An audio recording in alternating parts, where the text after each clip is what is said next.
Roger John Madden in my little casita, my little tiny house apartment. Actually, it's part of a row house in Nacamal, Mexico, and it's about 4:30 in the morning, and I'm cold.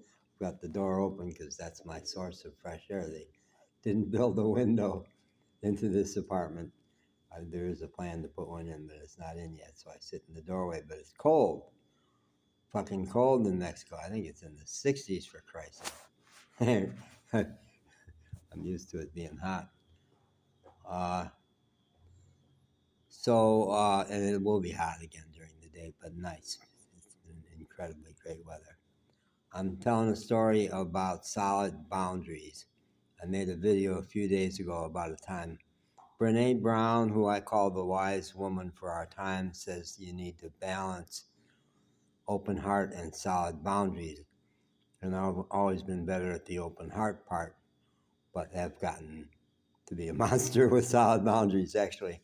But this is a time 20 years ago, 30 years ago in my life when I sure was not good. And I told the story the other day about going for healing from a Catholic priest who ended up saying, "You need an exorcism, Jack, because you've been doing that meditation shit and Satan enters into your. So I went from, healing, to, I don't think so, to fuck you, I'm out of here. So this is similar. This is very similar in the rhythm, but it's a different story. And it's set in a major American city. I'm not going to say which one because it could compromise this guy's identity. I was raised Catholic, Irish Catholic, stripped of sexuality systematically by the Catholic Church and by my innocent parents who knew nothing about sex and had a very tormented sexual relationship because the Catholic women of the age back in the 50s and 60s were systematically trained by the Catholic Church to be frigid. They were. And their men felt terrible and turned to drink, and then they hated the men, and it was a big shit show back then. The men became alcoholic, and it was so rampant that in the Irish race they called it the curse because they didn't understand. Well, why is this going on? There was no understanding of systems thinking back then, and certainly no understanding that you could possibly blame the church for anything.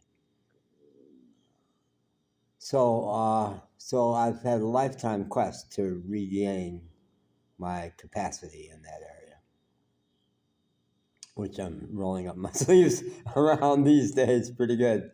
Ask me about what happened in Playa del Carmen 3 months ago. So I actually have made a video about that story. But this is set in like 30 years ago, in the 1990s. I bet it was 1985, 1982. Yeah. My son, I was living, yeah, okay.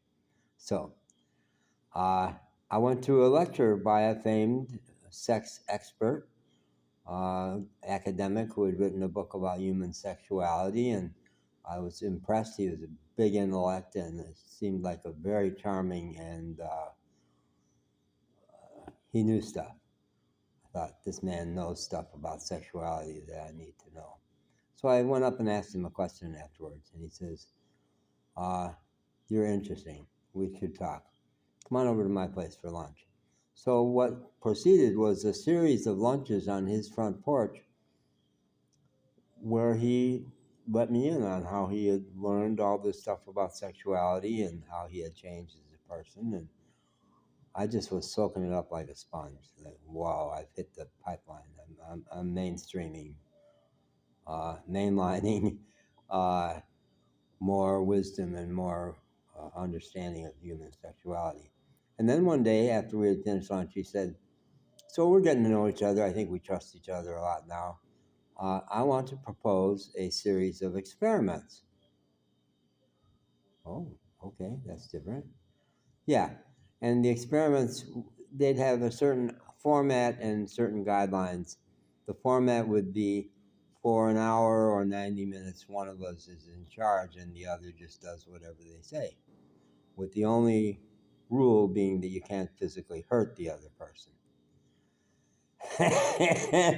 And I'm going, yeah, boy, this is curveball. This is out of the blue. I didn't expect this. Gee, well, maybe that. No, I don't think so. No, this is not sounding good. This is not. I think I'm dealing with somebody a little different than I thought I was dealing with, or maybe just more complicated, way more complicated. And I don't think I like this idea. No, fuck you, I'm out of here. Basically, and so I stumbled off his front porch and went, whoa, I don't want an exorcism, and I don't want to be a subject of your little experiment. No. It's fascinating. I mean, my mind runs riot with what the fuck are you talking about? Is this bondage? Is this? No. I'm not ready for that. Thank you. And I'm gonna go home and burn your book.